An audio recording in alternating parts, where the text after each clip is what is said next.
മുന്നണിയിലുള്ള പാർട്ടികൾ എന്ന നിലയിൽ ലീഗിന് ഉണ്ടാവുന്ന അപജയങ്ങൾ അത് നിങ്ങളെ കൂടെ പരോക്ഷമായിട്ടെങ്കിലും ബാധിക്കുന്നതാണ്.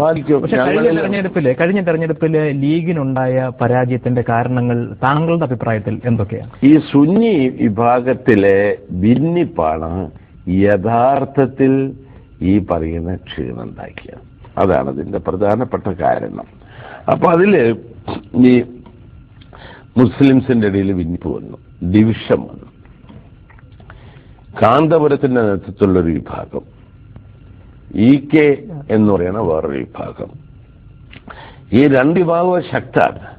പക്ഷെ ഓർഗനൈസേഷൻ ഉള്ളതും കാഡർ ഉള്ളതും കാന്തപുരത്തിന്റെ കയ്യില്ല. ഈ രണ്ടിനെയും ഒരുപോലെ കാണാൻ ലീഗിന് കഴിയാതെ പോയി. തുടക്കം മുതലേ ഒരു ഭാഗത്ത് നിന്നു, EKന്റെ ഭാഗത്ത് നിന്ന് മറ്റീനെ എതിർക്കാൻ തുടങ്ങി. അത് എതിർക്കാൻ തുടങ്ങിയപ്പോൾ ഇവരെ എതിർക്കാൻ തുടങ്ങി. അങ്ങനെയാണ് അത് വന്നത്.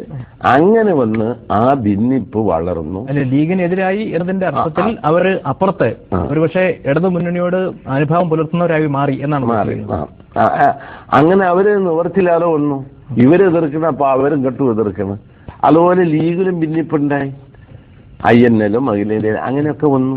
പിന്നെ ഇപ്പൊ ജമാഅത്ത് ഇസ്ലാമിക്ക് കുറച്ചാളുണ്ട്, മനസ്സിലായോ? PDPക്ക് കുറച്ചാളുണ്ട്. ഇങ്ങനെയൊക്കെ വരുമ്പം സ്വാഭാവികമായി NDF-നും കുറച്ചാളുണ്ട്. ഇങ്ങനെയൊക്കെ വരുമ്പോൾ സ്വാഭാവികമായും മുസ്ലിം കമ്മ്യൂണിറ്റിയിൽ ഡിവിഷൻ വരിക, പഴയ പോലെയല്ല. പക്ഷെ അതിലേറ്റവും ശക്തം മേപ്പ് ചെയ്യാം. കാന്തപുരത്തിന് അടുത്ത കാലത്തുണ്ടായ ആ ശക്തി അത് തിരിച്ചറിയുന്നതിൽ ലീഗിന് ഒരു വീഴ്ച പറ്റിയെന്നാണ് താങ്കൾ ഉദ്ദേശിക്കുന്നത്? അതെ, വീഴ്ച പറ്റിയെന്നാൽ അവർ രണ്ടിനും ഒരുപോലെ കണ്ടില്ല. മറ്റേ ഭാഗത്ത് നിന്നു ഞങ്ങളൊക്കെ രണ്ടിനും ഒരുപോലെ കാണുന്നത്. ഞങ്ങൾ ഏതെങ്കിലും ഒന്നുമില്ല, പ്രശ്നം ഞങ്ങൾക്കില്ല. പക്ഷെ ജമാഅത്ത് ഇസ്ലാമിനോട് എനിക്ക് കോംപ്രമൈസ് ഇല്ല, NDF-നോടോ.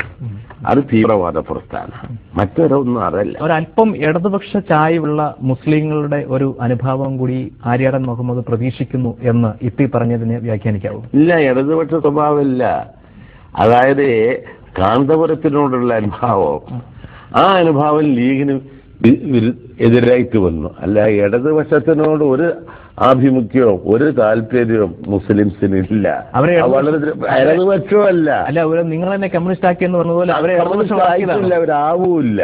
അപ്പൊ പാണക്കാട് തങ്ങളുടെ ഒരു ആത്മീയ നേതൃത്വം കൂടി അംഗീകരിക്കുക എന്നതിന്റെ പോലത്തെ ചരിത്രപരമായ കാര്യങ്ങൾ അതിന് പിന്നിലില്ലേ?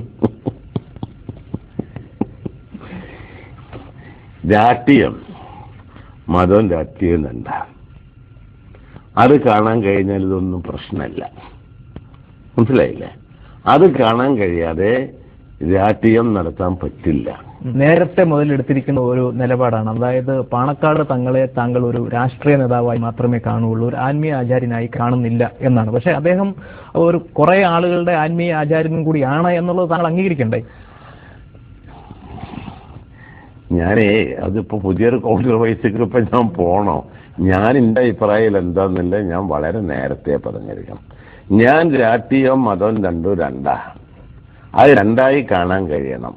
അത് രണ്ടും ഒന്നിച്ച് കണ്ട് പോണ ഒരു രാഷ്ട്രീയ പ്രസ്ഥാനത്തിനും രാഷ്ട്രീയ നേതാവിനും ഭാവിയില്ല.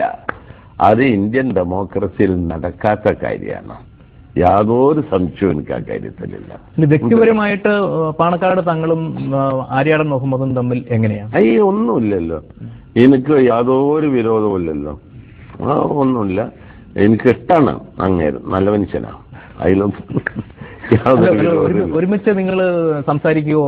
പിന്നെ ഞങ്ങൾ കണ്ട എപ്പോഴും സംസാരിക്കുമല്ലോ, അതൊക്കെ ഉണ്ട്. അത്